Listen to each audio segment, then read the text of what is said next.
After all these years, finally, I have them all.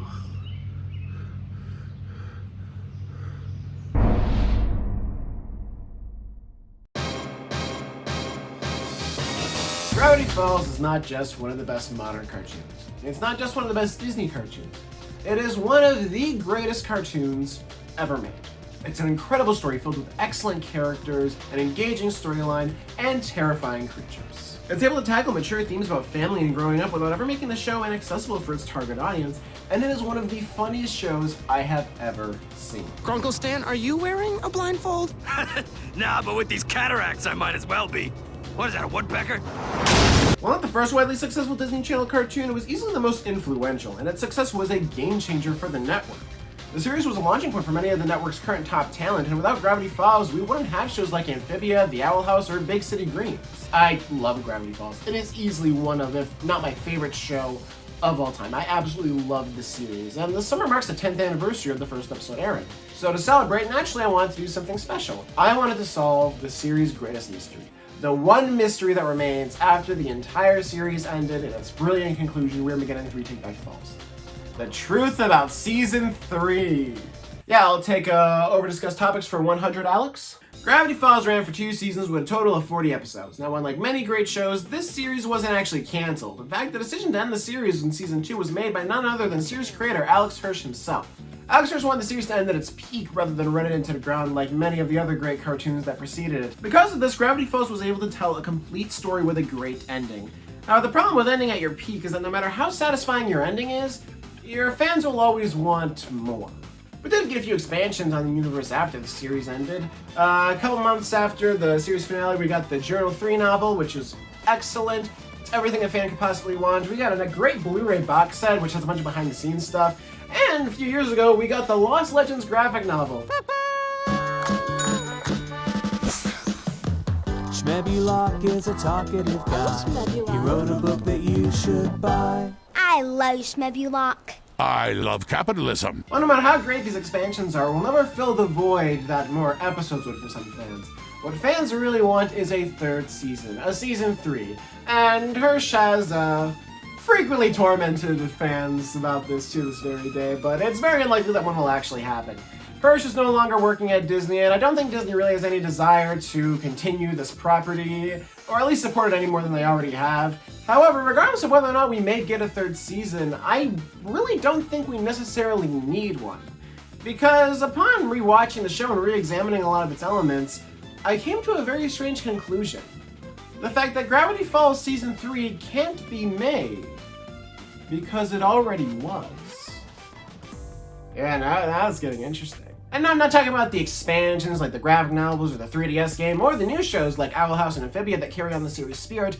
I'm talking about a legitimate third season that is hidden within the original 40-episode series. It's a third season that you can watch on Disney Plus right now. In fact, most of you probably already have watched it just without knowing that it's the third season. Because while the series may only technically have 2 seasons, when you take a closer look at the episodes, the way they're structured, and how they were released, it becomes evident that Season 3 has been lying under our noses this entire time. First off, let's take a look at Season 1. Season 1 of the series aired in the United States from June 15th, 2012 to August 2nd, 2013. Little over a year, 14 months to be exact. It begins seemingly as a Monster of the Week series where they face a different oddity from the journal in each episode. We're soon introduced to the main antagonist of the first season, Gideon Gleeful, who has a journal of his own. After Mabel breaks up with him, Gideon swears revenge, and the show becomes a mix of Monster of the Week fun and a property war where Gideon is constantly trying to get the Mystery Shack so he can destroy it, for vengeance and such. This conflict culminates in the season finale, which ends with Gideon's defeat. However, Gravity Falls isn't a show about defeating the bad guy. It's a show about mysteries. And the biggest mysteries of the show haven't even begun to be solved yet. So to recap, the 3 biggest mysteries that are established at the end of the first episode is, why is there all this weirdness in Gravity Falls? Who wrote the journals and why did they disappear? And who is Grunkle Stan really? And what are his true intentions? All these mysteries we've talked about, none of them have been resolved. If anything, this first season has only set them up and deepened them further. We have not even a resolution in sight, and the series is halfway over. However, if you take a step back and look at the series from the perspective of story structure, a lot of this stuff kind of starts to make sense. Today we're going to talk about every film student's favorite topic, 3-act structure. And to prevent confusion, there's like 15 different versions of this going around. Every film professor has their own version. I don't think I've ever met a single person who has the same concrete idea of what 3-act structure is. So we're just going to focus on a few basic elements in it that are pretty much uniform across all 20 variants of this. The main elements we're going to focus on is Act 1 being the introduction that establishes major elements like the characters, themes, the settings, stuff like that, while also introducing the main conflict and tension, usually at the end of the first act. And for Gravity Falls, that tension is its mysteries, and that's established in the first episode, but nothing's resolved, and it only gets deeper and further established and developed at the end of Season 1. If anything, the ending of Season 1 purely exists to cement the greatest mystery of the show, being Grunkle Stan's true identity and how it all connects to the other mysteries like the author of the journals, and most importantly, the weirdness and stuff like that, which is, the big conflict that carries on throughout the entire series. Act 2 develops this further, tends to ramp things up, and usually ends with a resolution to the main conflict that then shifts the focus into the final conflict. This final conflict will have been established earlier in the narrative, and usually if it's like a MacGuffin quest or something, they find the MacGuffin, but then they have to defeat the bad guy, and that's like the final conflict. Third act is the resolution to this new conflict, usually the climax and all that other stuff, and if done correctly, will wrap up all the little mysteries and plot threads of the series in a nice, neat little bow, therefore creating a nice, compelling conclusion that is satisfying to the audience and leaves you leaving the theater saying, that wasn't a waste of my $30. Movie tickets are insane right now. Great example of this is the original Star Wars. Not the first one, the original one. That's an overused joke. In Act 1, the world and characters get established, and Luke leaves with Obi-Wan on a journey to rescue Princess Leia. Act 2 is all the Death Star shenanigans and culminates with Luke rescuing Leia. So, main conflict is we gotta save this princess, and they save the princess. But Act 3 is now they gotta blow up the Death Star, because if not, that's gonna blow up all of them. And that gets established, very beginning of the movie, but further developed as they're rescuing Leia, and they realize, maybe this rebellion is worth fighting for. I'm going to not go to Imperial Flight Academy, I'm gonna be a cool guy, I'm gonna be a Jedi like my father before me. That's from episode 6, but you get the point. 3-act structure is commonly associated with movies and plays, but it's applicable to most major forms of storytelling. Books, cartoons, hell, even blue hedgehogs. Now granted, 3-act structure is more like the pirate code, where it's less of a strict rule set and more like, guidelines. Not every great story follows this structure, but many do, regardless of whether or not they have predetermined acts. For example, if you have a 3-season TV show, it's fair to expect that each season sort of fills the role of an act in a film, even though the show will have more episodes and consequently more time to develop characters, ideas, themes, have some filler for character growth, all sorts of stuff like that. And without getting into spoilers, the recently released Disney Channel cartoon Amphibia actually does a really good job with this. And I think applying this logic to Gravity Falls makes a lot of sense, as the first season of Gravity Falls fulfills everything a first act needs to. It establishes and cements all the conflict while establishing crucial setup that is needed for the remainder of the story. There's just one problem with Gravity Falls' first season being its first act, and that's the fact that the first season is half of the series. If this was a 3-season series, we could more easily divide each season into an act. But since the show only has 2 seasons, and Season 1 has only established the first act stuff, but the series is halfway over. But now let's move on to Season 2. Season 2 didn't premiere until August 1st, 2014. Yeah, we had to wait an entire year to even know if the show was coming back, and let me just say, it was torture. I thought for sure the show had just been canceled. I mean, even as a kid, it was clear to me that this series did not really align with the great Disney branding and all that other stuff. So when we went a year without any new episodes, I thought for sure the show had been canceled. But they kept doing more stuff for it. Episodes kept airing on Disney Channel, and we even had these specials where we would get like these little shorts that would air in between episodes, like The Dipper's Guide to the Unexplained and Mabel's Guide to Everything, Fixing It with Seuss. We were still getting new Gravity Falls content, just no word on a new season, which was really weird and made me worry the series had been canceled. I was worried we would never find out what happened to Grunkle Stan, what he was working on in the basement. However, I remember in summer of 2014, all of that changed when that faithful TV spot aired. You waited. Looks like it's gonna be a while. And waited. There are a lot of stars out tonight. Well, this is getting weird. You looked for clues. You asked the internet. What mystery ham is on the case? And then you waited longer. But back to actually talking about Season 2, this is where things start to get interesting. Essentially, Season 1 spent 20 episodes carefully mapping out the route they would take, and as soon as Season 2 starts, it just hits the ground running. Everything about this show was ramped up. The weirdness was more intense. Dipper becomes more obsessed with finding the author, and Grunkle Stan becomes closer and closer to his mysterious goal. Nearly every episode offers a new piece of crucial information to one of these elements, but each one only deepens the mysteries at hand. The story was progressing at a far faster rate. However, the downside of this is that episodes began releasing a lot less frequently. After the third episode, we would only get like 2 episodes per month until November, where we got complete radio silence after the last episode. After that, we wouldn't get another episode until February, and after that we had to wait another month for the episode Not What He Seems, an episode that's title is very, very appropriate. Not just for the subject matter of the episode, but what the episode actually represents. Because when you look at this episode from a structural perspective, not as like a production perspective, you begin to notice that this episode is more than just the midpoint of season 2. This episode is the finale of season 2. And I know this sounds crazy, but this is gonna make sense eventually. Like, just go with me, I swear. Think back to how season 2's episodes were released, like, you know, the entirety of them. The season started in August of 2014 and ended in February of 2016. That's 1.5 years, while most seasons traditionally air over 8 or 9 months. We also had quite a few breaks, with the biggest one being between the release of Not What He Seems in March and A Tale of Two Stands, which released in July. Both the season 2 premiere Karaoke and A Tale of Two Stands aired in the summer around the same time season 1 premiered, and began chains of episodes that lasted 7 months. Also, think back to how the episodes Not What He Seems and A Tale of Two Stands were marketed. These episodes were marketed as just your standard run-of-the-mill mid-season episodes. These were marketed as events. These were crucial elements of the story, and the advertisements wanted you to know it. These didn't feel like standard episodes. These were marketed to the same scale that a season premiere would be, or a season finale. And that's because when you take a step back from the season and the series and look at it as a whole and look at it from a structural perspective, that's exactly what these episodes are.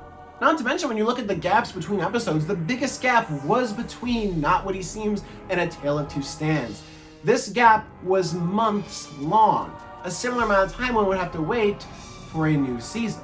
I mean, think about it. Think how season 2 would have aired if it had aired as a normal series, the way a lot of Disney's current cartoons do. If it had a normal release schedule, then it probably would have concluded around the same time Not What He Seems aired, and if it was to get a 3rd season, it would have aired in the summer like all the others did. This didn't happen. Instead, the season was split. But it's not just a release schedule or how these episodes were marketed that really cements them to me as the season 2 finale and the season 3 premiere, but it's also what they represent from a structural perspective. And this is where the 3-act structure stuff comes back in. So yeah, you thought I was just rambling, but no, this was important. You see, season 1 established the conflict, that being the mysteries of the weirdness, the author of the journals, and Grunkle Stan's true intentions. The end of Act 2 is defined by the resolution of the main conflict, and in Not What He Seems, we discover Stan's true intention. We meet the author of the journals, his brother, who later explains the truth about the weirdness in Gravity Falls. While not immediate, this episode does provide the resolutions to the main conflict, which then shifts the focus to the final conflict, which is Bill Cipher's dimensional takeover. Bill's takeover is the climax of the story, and while it's alluded to earlier in the series in the episodes like where they fight Bill in Grunkle Stan's mind, or where Dipper makes the deal with Bill to give Bill a body and all that other stuff, it's definitely alluded to the fact that Bill's a very dangerous person who has big plans, but his takeover is not established as the big final climax and final conflict until the second half of season 2, right around the time that, when looking at this from a structural perspective, that the 3rd act conflict and tension and the final tension would be established. We may have never gotten a season 3, but that doesn't really matter because even though all these episodes were produced as the 2nd season, the second half of season 2 fills the purpose that a season 3 would need to fill. Even though we never technically got a season 3, when you take a closer look at season 2, both from a structural perspective and how it was released and distributed and marketed, you'll see that season 3 was lying right under our noses this entire time. You see, I never understood the outcry for season 3. The series finale was absolutely incredible and practically left no stone unturned when it came to its story and characters. It was incredibly satisfying, and I think expanding on that might cause more harm than good to the overall story. However, while most fans loved the accelerated pace of season 2, I much preferred the pacing of season 1. I liked how, while not every episode contributed to the main plot, they gave us time to enjoy the characters and watch them grow as people and develop their relationships. I think season 2 should have given us more episodes like this, especially after the addition of Ford Pines. Getting to see his relationship with Dipper grow and develop over a longer, more organic period of time would have been amazing and make Dipper's dilemma toward the end of the series all the more justified. It would have been great to see Ford develop a more defined relationship with Seuss and Mabel, while also building more tension between him and Stanley. It's not that I think what Season 2 did was bad, far from it. Season 2 is objectively the better half of the series.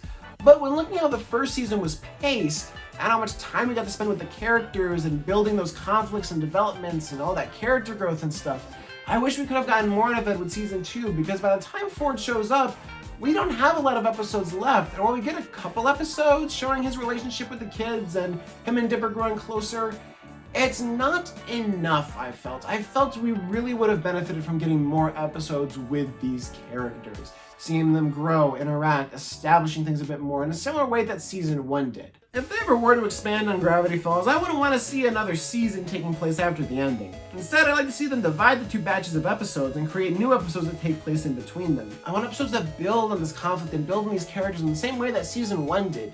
Because even though a lot of episodes felt like filler, they did serve a greater purpose, and that greater purpose was developing the characters. And while again, Season 2 doesn't do that wrong, I would have liked more time with them, and I think if we were to get more time with these characters, this would be the ideal way to do it. Also, some censorship reduction would be great. I'd love to see certain elements from the show that the crew wanted to bring in, but couldn't because, you know, S&P. But just like a third season, that's very, very unlikely, even if we got one. Gravity Falls may not technically have a third season, but it doesn't really need one, because everything a third season would need to accomplish in a 3-season series was accomplished by the second half of Season 2. Even if the show had 3 seasons, if it had aired under a normal schedule, it still would have ended in 2016. You know, provided we didn't have another year-long break between seasons like we have with Season 1 and Season 2. However, you clicked on this video wanting a third season. You wanted to find out what happens next. And the thing is, while I am deeply, deeply against the idea of Disney, especially modern Disney, expanding upon Gravity Falls, as the content creator, it is my civic duty to give you, the people, what you want. And so, without further ado, here is my pitch for how I would handle a third season of Gravity Falls, because it's my video, so that's what you have to hear, I guess. So, the new season starts at 10 years later or so. We see Dipper and Mabel as adults returning to Gravity Falls. They've got new jobs and maybe graduated from college. Seuss has settled into his position as the new Mr. Mystery, and Wendy has a new romantic partner, maybe spouse. Stan and Ford would have reconciled their relationship by now and would be great friends again, provided they're, you know, still alive. I know nobody wants to hear that, but like, they're old. We gotta be realistic here. Now, the rest of the stuff would really depend on what direction the season wants to go in. If they wanted to keep it with the same target audience, but, you know, have the characters all grown up, then I think a smart decision would be to, instead of make the show about Dipper and Mabel, make the show about their kids. You know, instead of the Pine twins, we have the Pine cousins.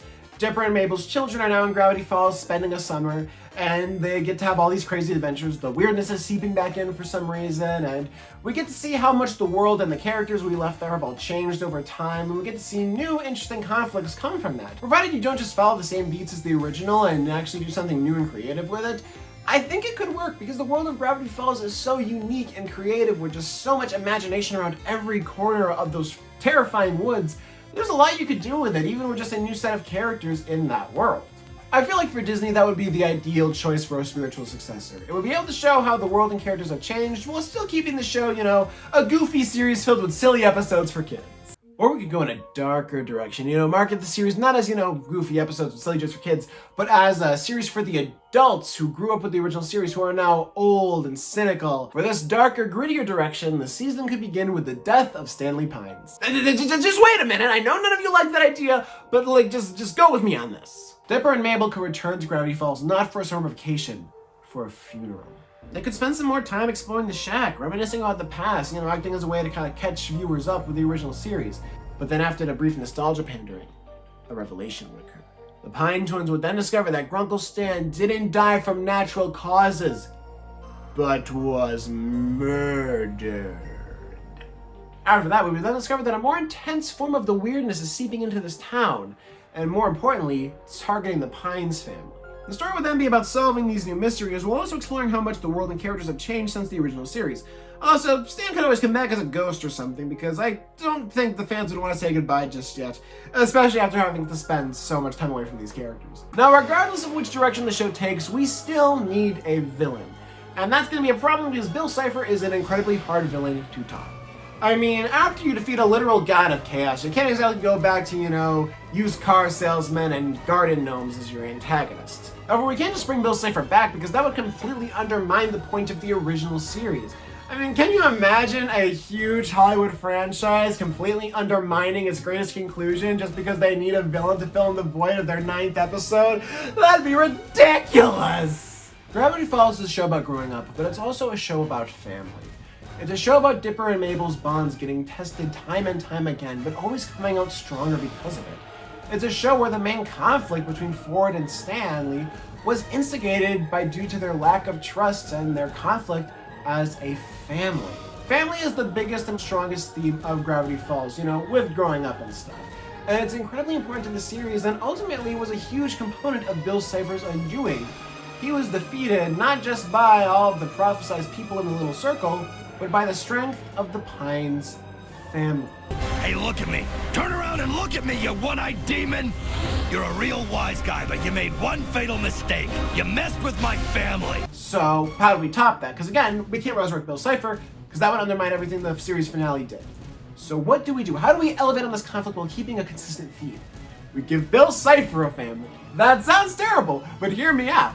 I mean, think about it. They'd want revenge on Stanley for killing Bill, so, they kill Stanley, eye for an eye, all that other stuff. It makes sense when you're a psychopathic piece of geometry, right? It would then elevate the conflict from a family versus a god of chaos to a family versus a family of gods of chaos. And that's a cool idea. You can't tell me it isn't.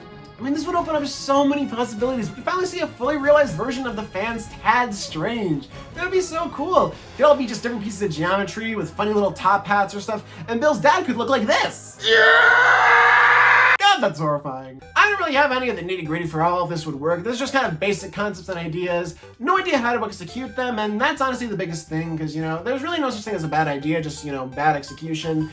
And some ideas are hard to execute than others.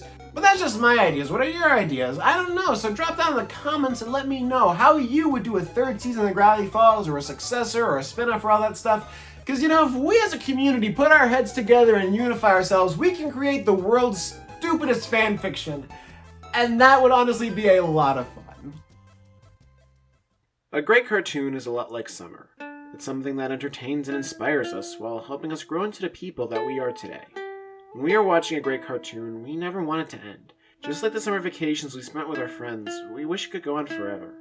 However, summer ends, and eventually all we have left is the memories. Memories we will look back on fondly for the rest of our lives. However, if we spend too much time mourning the past, then we miss out on our present and our future. The end of a great show may feel like the end of summer, but the end of summer brings fall, a whole new season, and with it, new shows. Shows you might end up liking just as much if you give them a chance. Like all great things, summer does eventually have to end. But that's okay, because in just a couple of months, there'll be summer once again.